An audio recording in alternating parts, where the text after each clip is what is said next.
अस्सलाम वालेकुम जी, सब दा वार्म वेलकम। आज छोटी जी शार्ट वीडियो सी है कि बहुत लोग कमेंट्स च ज़्यादा तो नहीं लेकिन कोई लोग प्यारे भाई जड़े ने वीर भाई ओह् सवाल करते हैं क्या कि भाई तुसी उर्दू च क्यों नहीं वीडियो बनाते, तुसी पंजाबी च क्यों वीडियो बनाते हो। अगर तुसी मेरा चैनल विजिट करो तो मेरिया शुरू तो सब वीडियोस जड़ियां ने उर्दू विच ही हैं, लेकिन बाद च मैनू थोड़ा ख्याल आया कि असी पंजाबी हाँ, साड़ी मादरी जबान पंजाबी है तो सानू पंजाबी नू प्रमोट करना चाहिए है।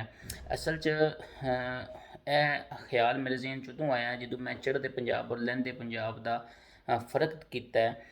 तो तुसी देखो कि चढ़ते पंजाब नूं इंडियन पंजाब कहने उन्होंने देखो तो बड़े फखर नाल अपनी जबान च गल करते हैं। फिर इस तो इलावा असी तुसी देखो असी पंजाब च 11-12 करोड़ पंजाबी हाँ, 2-3 करोड़ इंडियन पंजाब ने, बाकी भी मुख्तलिफ इलाकों थोड़े बहुत पंजाबी हैं ने।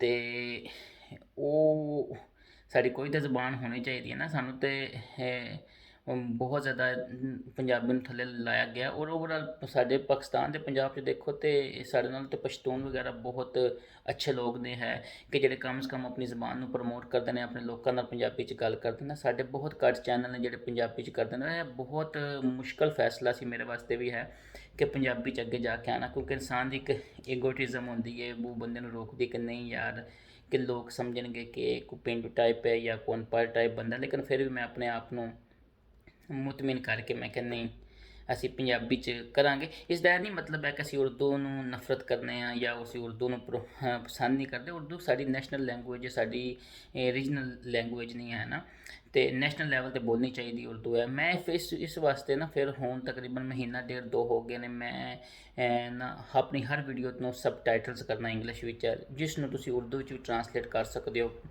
हज़ार मतलब कई किस्म की लैंगुएज तुसी ट्रांसलेट कर सकते हो। मेरे हुण कई व्यूवर्स ने जेह्ड़े मुख्तलिफ एरियाज़ तो मुख्तलिफ इलाकों तो दुनिया तो वो अपनी जबान च आटो ट्रांसलेट करके मेरी वीडियोज़ देखते हैं।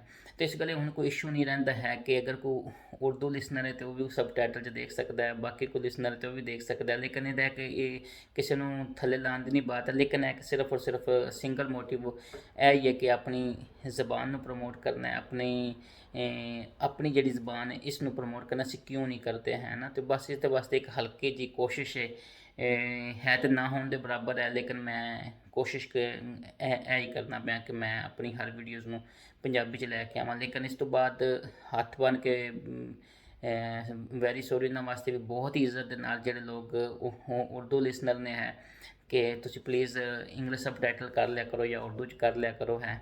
तो बहुत शुक्रिया मेरी वीडियोज़ वेखण दा, सब दा थैंक यू। अल्लाह हाफिज़।